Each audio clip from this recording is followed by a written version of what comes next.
Finance ரீசெண்டாக 4 காயினை அவங்களோட எக்ஸ்சேஞ்சிலேருந்து டீலிஸ்ட் பண்ணியிருக்காங்க. என்ன காரணம்?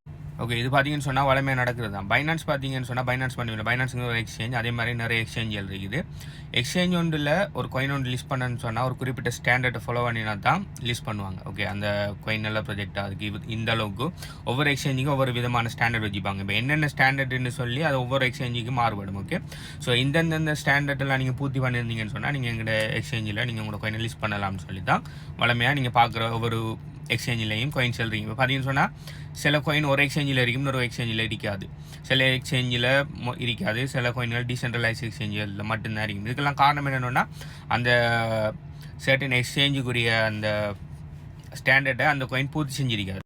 ஸோ அப்படி ஏதாவது காயின் பூர்த்தி செஞ்சு ஆல்ரெடி லிஸ்ட் ஆகினது, அதுக்கு பிறகு அவங்க அந்த டேர்ம்ஸ் அண்ட் கண்டிஷனை வயலேட் பண்ணியிருப்பாங்க. அப்படி இல்லை அந்த ஸ்டாண்டர்டில் இருந்து இறங்கியிருப்பாங்க. இப்போ ஏபிசிங்கிற 3 ஸ்டாண்டர்ட் இருந்தால் தான் ஒரு காயினை லிஸ்ட் பண்ணுவாங்கன்னு சொன்னால், ஏபிசியை ஆல்ரெடி பூர்த்தி பண்ண ஒரு காயினை லிஸ்ட் பண்ணிட்டாங்க. திரும்ப கொஞ்சம் காலத்துக்கு பிறகு அந்த ஏபிசியில் பிங்கிற விஷயத்தை அந்த காயின் ஃபாலோ பண்ணலை, அந்த காயின் ஃபவுண்டர்ஸ் அந்த டீம் ஃபாலோ பண்ணலைன்னு சொன்னால் என்ன பண்ணுவாங்கன்னா பிடிச்சி டீலிஸ்ட் பண்ணுவாங்க. இது வளமையாக பைனான்ஸ் மட்டும் இல்லை, எல்லா எக்ஸ்சேஞ்சுகளும் அடிக்கடி செய்கிற விஷயம்தான். இப்போ ஆஸ் அன் இன்வெஸ்டராக நீங்கள் இப்போ ஏங்கிற காயின் ஒன்றில் நீங்கள் இன்வெஸ்ட் பண்ணி வச்சுருக்கீங்க. ஏங்கிற காயின் ஆல்ரெடி பைனான்ஸில் இருக்குது, பைனான்ஸில் இருக்குது. ஏங்கிற காயினில் நீங்கள் இன்வெஸ்ட் பண்ணி வச்சுருக்கீங்க. இப்போ திடீர்னு மாதிரி பைனான்ஸ் அனௌன்ஸ் பண்ணுறாங்க, இதுக்கு பிறகு நாங்கள் ஏங்கிற காயினை நாங்கள் டீலீஸ் பண்ண போகிறோம், இதுக்கு பிறகு நீங்கள் அதை ட்ரேட் பண்ணிடலான்னு சொல்லிட்டாங்கன்னு சொன்னால் என்ன நடக்கும்டா, ஒரு குறிப்பிட்ட டைம் ஒன்று தருவாங்க. இந்த டேட்டுக்கு பிறகு நீங்கள் ஒன்று செய்யலான்னா நீங்கள் 2 விஷயம் பண்ணலாம். ஒன்று, அந்த காயின் லாபத்தில் இருக்கும்னு சொன்னால் நீங்கள் யூஎஸ்டிடிக்காக மாற்றிக்கொள்ளலாம் விற்று. அப்படி இல்லாட்டி உங்களுக்கு நட்டத்தை பொறுப்பெடுக்க போகிறீங்கன்னாலும் பிரச்சனை ஒரு சின்ன ஒரு மைனஸில் இருக்கணும்னா நீங்கள் விற்று நட்டத்துலையோ லாபத்துலையோ யூஎஸ்டிடியாவோ ஏதாவது ஸ்டேபிள் காயினாக நீங்கள் மாற்றிக்கொள்ளலாம். அப்படி இல்லை அந்த காயின் நீங்கள் லாங் டைம் ஹோல்ட் பண்ணுறீங்க, அப்படி இல்லாட்டி இப்போ மைனஸில் இருக்குது, இப்போ நீங்கள் யூஎஸ்டிடியாக மாற்றினீங்கன்னா பெரிய லாஸ் கொண்டு வரும்னு சொன்னால் நீங்கள் என்ன செய்யணும்னா காயின் மார்க்கெட் கேப்புக்கு போய் அந்த காயினை போடுங்க. அந்த காயினை டிக்கெட்டை போட்டிங்கன்னு சொன்னால் அந்த காயின் எந்தெந்த மார்க்கெட்டில் எல்லாம் அவைலபிளாக இருக்குன்னு சொல்லி வரும்.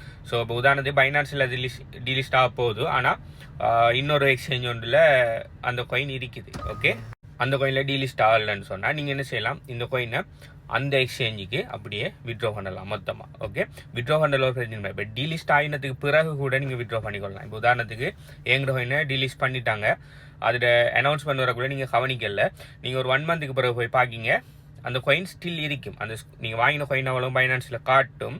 ஆனால் எப்படி காட்டும்னு சொன்னால் நீங்கள் ட்ரேட் பண்ணலாம், விற்கலாம், வாங்கலாம், ஒன்றுமே செய்யலாம். அதுக்குன்னு சொல்லி அந்த ட்ரேடிங் பேர் ஒன்றும் காட்டாது.